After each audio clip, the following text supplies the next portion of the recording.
سلامونه، هیله ده چې ښه اوسئ، صحتمند اوسئ، روغتیا او سلامتیا په هیله مو زه راغلی بیا هم د لغمان عمرزیو ته. په عمرزیو کې د دغې ګلالیو ښایسته ښایسته ماشومانو چې یتیمان دي، د دوی څنګ ته. مورې ته ښه یې؟ صحت دې ښه دی مورې؟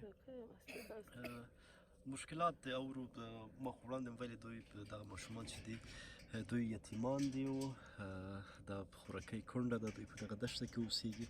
اوس خو دا ژمی به ورته نسبتا زه د خدایي تصویر هم ډېر وېرېږم. دا ژمی خو به ورته لږ ښه وي، خو دلته بیا په اوړي کې ژوند کول زما په نظر له حده ډېره زیاته سخته ده، ځکه دلته حتما ګرمي اوسي، لمر اوسي. خورکۍ مشکلات دی اورو. مشکلات دغه ده نو چې خاوند مې مړ شوی، ډېره سخته را باندې راغله. د ګټې وټې سړی مې نشته، نو دغه مې زویګی ده، دغه دواړه ده، یو 8 سیاسرې مې دي او دغه 2 مې هلکانه دي. ډېره سخته ده، که یو کومک مومک وشي خو ښه به وي، که ونه شي نو ډېره سخته هغه کېږي. سپی خو به خوراک نه کوي که نه؟ دغه موږ یې ولیدلو بیا چې نه وو. ښه دی چې ساتلی دی. دغه ګیدړ لګېږي، غیر د هغې نه ښه ده چې وي در سره. نشته نفران دغه دي. خاوند د مرګ نه بعد خورکۍ کومې ستونزې وي چې ورسره مخ شوې؟ ډېرې سختې تېرې شولې. د خاوند د بعده مې مریضي و، لږه تنده، هر څه را باندې راغلي. غیر له دې چې موږ کله کله راشو تا سره مرسته وکړو، دا یې ته هغه ده نو اول د الله هیله ده، بیا هم تا ته هیله ده نو چې دا ته کومک کوې. نه نوره را سره هېڅوک کومک نه کوي، نو هغه کړی. د دغې ماشومانو ته د مورکۍ د ژمي لپاره د دې خورکۍ جرابه شکېدلې که نه، د دې بلې خورکۍ چپلقې دي.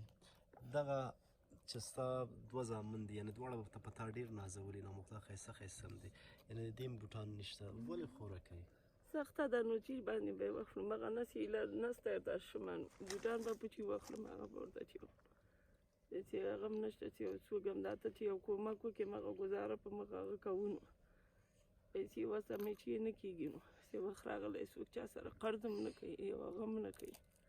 ډېره سخته ده، ډېره. یو ورکۍ د مریضه وه هغه څنګه ده؟ ښه ده هغه اوس ښه ده. یو څه خوراکي توکي هم درته راوړي، خو مور سپارو یې درته.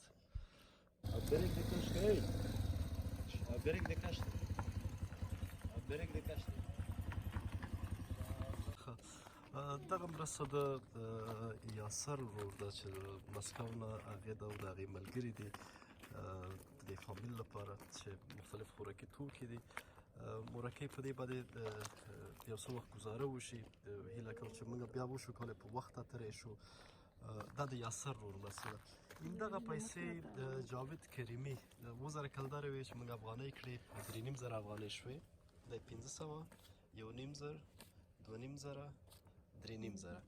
په دې به مورې ته هغه وکړي، د خپلو ماشومانو ته به ټول ژمني توکي واخلي. دا جاوید کریمي دي، دې ته به پې جرابې واخلي، بوټان به پې واخلي او جاکټونه به پې واخلي چې هوا یخه ده، بیا درنه مریضانېږي. صحیح ده مورې؟ خدای دې ورته د مخې رڼا کړي، خدای دې نور هم ورته ورکړي چې موږ کونډو سره، موږ یتیمانو ماشومانو سره یو کومک کوي، د جیم یو د وړي یو دغسې ترې خبرېږي. الله دې قراري هم راولي وطن ته، خدای دې ورته د دې په سره همت ورکړي چې موږ کونډو سره داسې کومکونه وکړي او هغه وکړي.